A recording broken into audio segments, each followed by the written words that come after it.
And before I start, Fez, we have to talk because I was actually on Dragon's Den and we did the same thing. We went to the back room, said no fucking way, and then came out and said sure. So anyone here ever ends up in Dragon Den, that's the way to do it.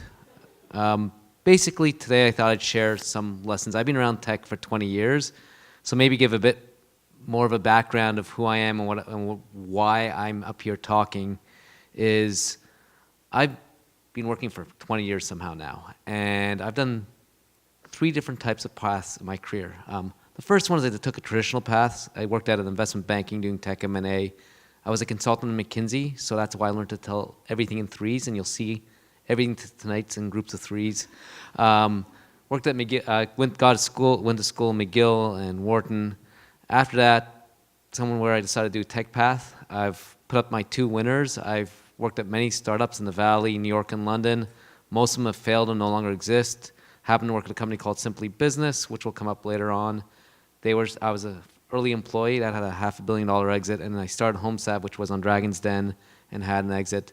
And in the last 4 years, I've been focusing on building the tech ecosystem in Canada, running Canada for AngelList, doing Tech Toronto, Tech Vancouver. We have like 9 communities now. Last year we had 240 founders speak, 15,000 attendees, and I have a small fund. So over the last, let's say 20 years, I've worked at 5 startups, 6 startups, and I've probably seen 200 to 300 startups a year and talked to lots of founders. So what I thought I'd share today are 3 common things you hear a lot, but what do they actually mean?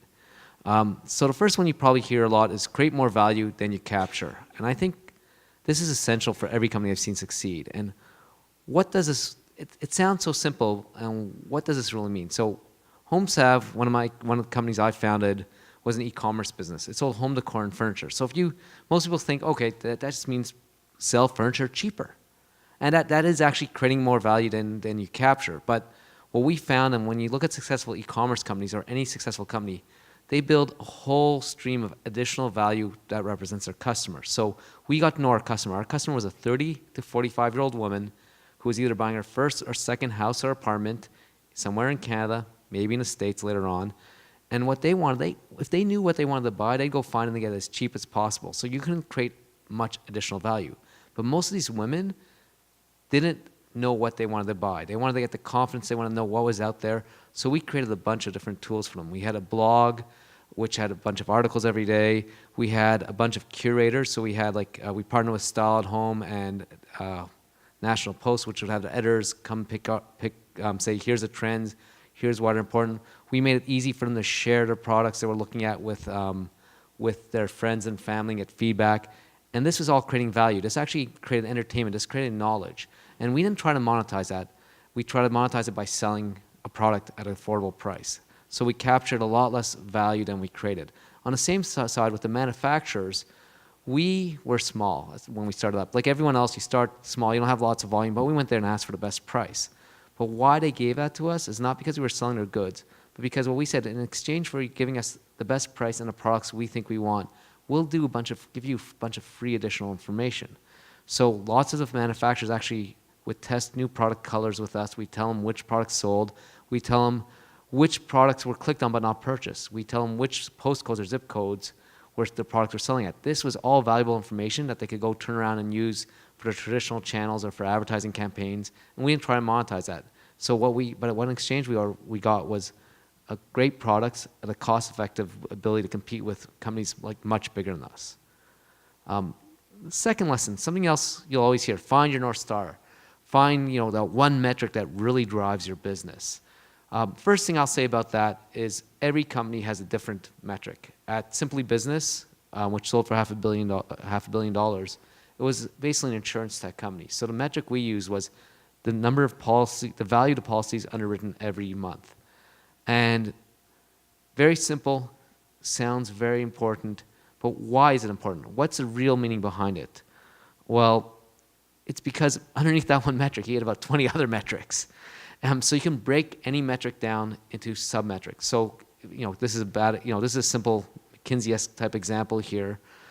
So let's say it was at Simply Business, the number of the value policies underwritten a month. You could break it down to number of companies that would visit, number that converted.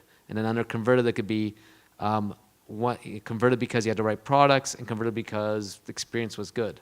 So the key thing here is each of those sub-metrics can be owned by a team member or a team. So everyone knows how they're contributing. So for example, if you were responsible for getting visitors, you know by how driving more visitors would get you more policies written. And then by everyone owning a separate metric, you could all deliver in the same, row in the same direction, all know how you're contributing to the same company.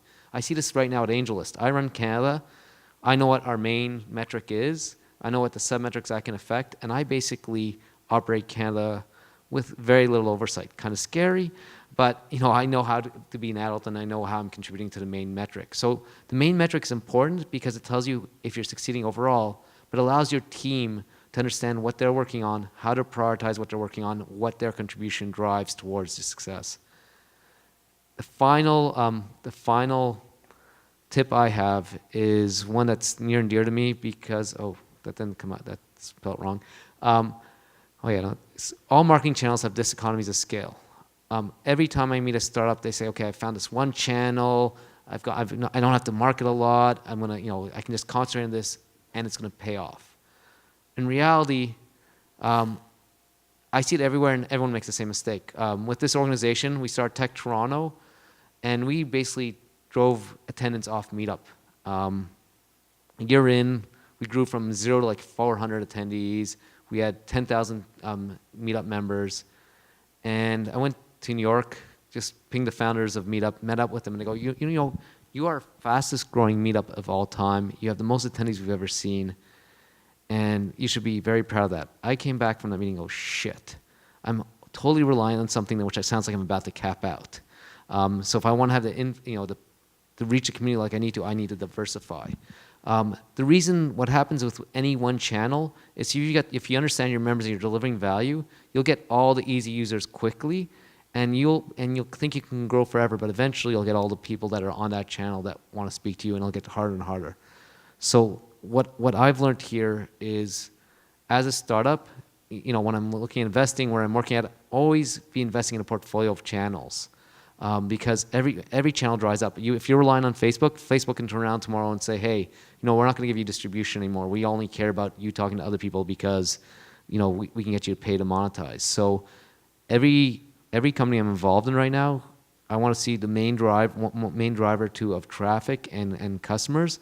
But they always have a portfolio of 5 or 6 channels that they're trying, so that they can basically future-proof against the diseconomies of scale.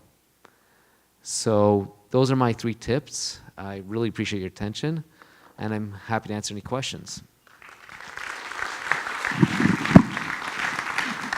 Any questions on this side of the room?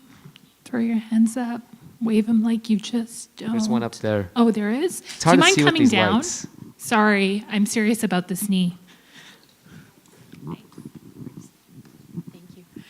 Just about the marketing channels and paid advertising in that area, could you just speak a bit more about that? Because that's an area that I haven't found any traction at all in. We just use organic, but interested to know if you have any tips on that piece. The first thing I'll say is all channels interact with each other. So I don't believe word of mouth exists without the other channels. It's interesting. So you've got free channels working but not paid.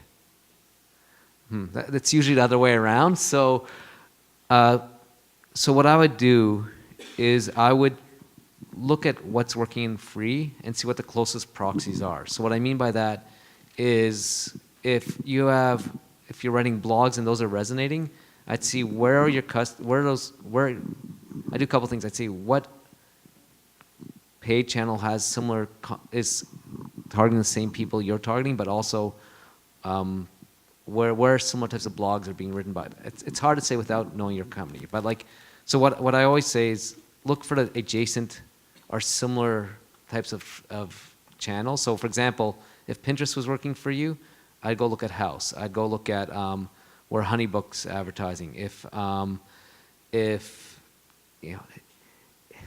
Each company's separate, which is a bit of a cop-out, so I pardon. It depends. But maybe let's talk offline, and we'll go through your example. But usually you look for similar types of entities or channels and that are paid, and look at that. Any other questions? You gotta. I'm going to pass the mic. We have a video recording going, so let's be. Would you be willing to share what the North Star metric is at AngelCo Canada? Oh, at AngelList, so AngelList, it's basically as a company as a whole, globally, it's basically number of founders helped. So the mission is, or the belief is, startups are saving the world. So, and the best way to help startups are help founders. So if you look at AngelList, they have 3 platforms. They have a platform to help you find employees. We own product on which helps you find customers. And then what really is focused in Canada is helping you find capital. So if you look at the company as a whole, it's the number of founders helped. And then if you look at the funding platform, it's the number of companies we've helped close around or close deals. So that's the sort of the North Star the sub-metric that I'm working on. Thank you. Thanks, Charles. Thank you, everyone. Any other questions? Okay, look at us. Thanks. 8:30, Alex. We're fucking killing.